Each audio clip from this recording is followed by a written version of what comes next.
In part 4, we go deeper into the grotesque, the symbolic, and the downright barbaric.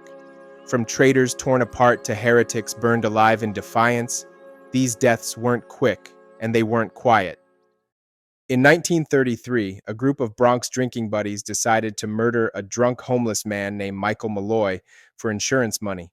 But their simple plan turned into a twisted farce, because Malloy, dubbed Iron Mike, just wouldn't die, leading to a horrifying and drawn-out torture and execution. They called themselves the Murder Trust. Tony Marino, a speakeasy owner, Joseph Red Murphy, a bartender, Francis Pasqua, an undertaker, Hershey Green, a cab driver, and Daniel Kreisberg, a grocer. The idea was as grim as it was greedy. Take out life insurance policies on Malloy, then get him to drink himself to death. A corrupt insurance agent helped falsify the paperwork under the name Nicholas Mellery, and the group stood to pocket $3,500, over $85,000 today, if Malloy could be made to die accidentally. Marino opened his bar's tap to Malloy and told him to drink as much as he pleased.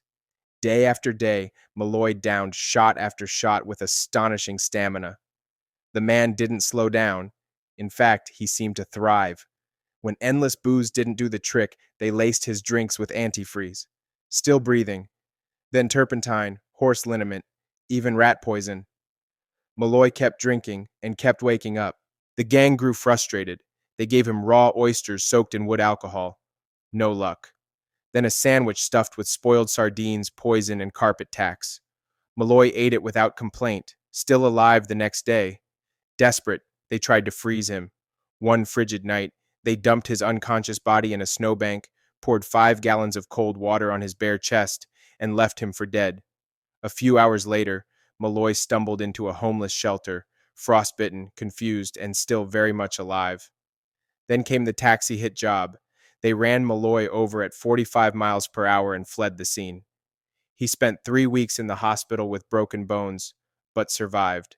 When he finally reappeared at the bar, limping and dazed, the gang reportedly stared in silent disbelief. Finally, on February 22, 1933, the 5 men turned to murder by gas. After Malloy passed out from another marathon of drinking, they dragged him to a room, inserted a gas hose into his mouth, and turned on the valve. Within an hour, he was dead. Justice was swift. 4 of the 5, Marino, Murphy, Pasqua, and Kreisberg, were sentenced to death and executed by electric chair at Sing Sing in 1934. Green got a prison sentence for attempted murder. In one of the most brutal punishments ever recorded, Balthazar Gerard paid dearly for assassinating William the Silent, leader of the Dutch revolt. His torture began the night of his arrest. He was strung up on a pole and lashed until his flesh split. Then, his raw wounds were smeared with honey, and a goat was brought in to lick them with its rasping tongue, a form of torment meant to mock and prolong pain. But the goat, strangely, refused. For the next 3 days, Gerard was paraded through new layers of agony. He was suspended again and again, his hands tied behind his back, weights as heavy as 150 kilograms hung from his toes, stretching and tearing his joints. He was denied sleep, curled into a ball with limbs bound, every position sending shocks of pain through his battered body. Then came the shoes, made of raw dogskin, soaked in oil, and deliberately crafted 2 fingers too short, forced to wear them while placed near an open fire. As the heat swelled, the leather shrank, crushing his feet until the bones splintered and his skin cooked. When the shoes were removed, they tore away strips of charred flesh. Still alive, he was branded under the armpits and dressed in a shirt soaked with alcohol. Boiling bacon fat was poured over him. Nails were driven beneath his fingernails and toenails. No confession was needed. No repentance was offered. This wasn't about information. It was about vengeance. On July 14th, 1584, the final punishment was carried out in the market square of Delft. First, Gerard's right hand was burned off with a red-hot iron. Then the executioners used pincers to rip flesh from his body in 6 different places. He was still conscious as they opened him up and tore out his entrails. His heart was ripped from his chest and, in a last act of ritualized cruelty, thrown in his face. Only then was he beheaded and quartered. His body was scattered, his limbs nailed to the city gates, his head mounted on a pike. Margaret Pole was 67 years old when Henry VIII ordered her death, not for anything she'd done, but for who she was. As the last of the Plantagenets and mother to a son who opposed the king, her bloodline alone was seen as treason. On the morning of May 27th, 1541, she was told she would die within the hour. Margaret was stunned. No trial, no charges. Still, she was led from her cell to a low wooden block, not even granted the dignity of a proper scaffold. And then came the horror. The usual executioner was away. In his place stood an untrained youth, handed an axe and a royal order. When Margaret refused to kneel, declaring, "So should traitors do, and I am none," she turned her head defiantly. "If you want my head, take it as you will." What followed was chaos. The first blow missed, striking her shoulder.